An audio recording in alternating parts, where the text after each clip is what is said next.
All right, my brake lights and my gear shift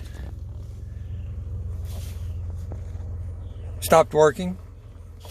By my brake lights, I meant my brake lights would not come on and my gear shift would not release out of park. So, knowing that my gear shift release wouldn't work, and knowing that my gear shift solenoid is operated through the brake switch, I checked my brake lights, found out my brake lights wasn't working. So most likely culprit right here is the brake light switch. It's a pretty easy install. Just thread it into the bracket, set the lock nut. If you can see the lock nut right there. Set the lock nut, plug it back up. This is the plug or the connector.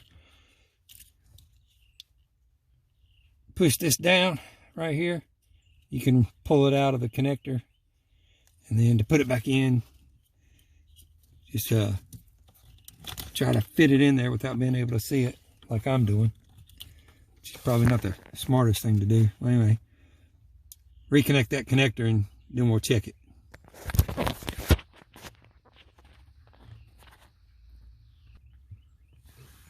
So, got it plugged back up.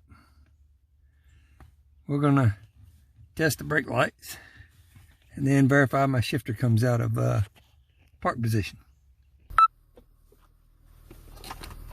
All right, car's on.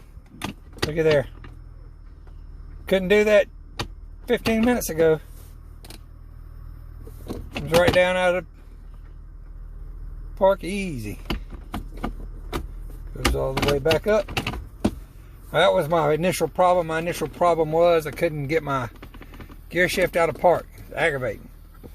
So while the car is off, best thing I found to use is your key, because you have your key with you. This is an old 2001. This is my beater car that I use for work. You can use your key. You can release it. You can put it down into neutral and start it in emergency if your brake light switch goes out. So there you go. So I'm assuming my brake lights are coming on, but naturally I'm not back there to see them.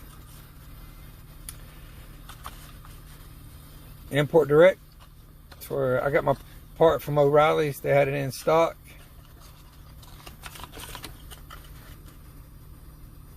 Here's the number.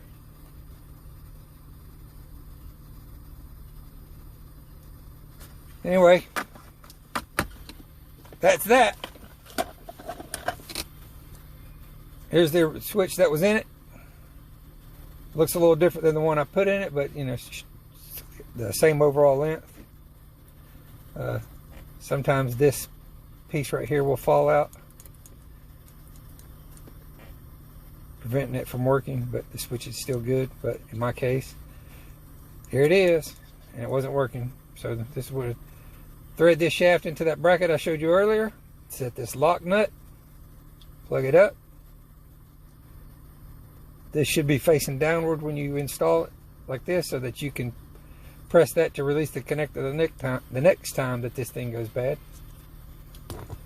So, in a nutshell, that's it. This is a 2001 Acura TL.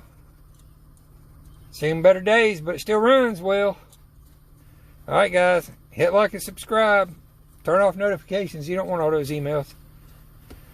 Alright, have fun. Hope this helps.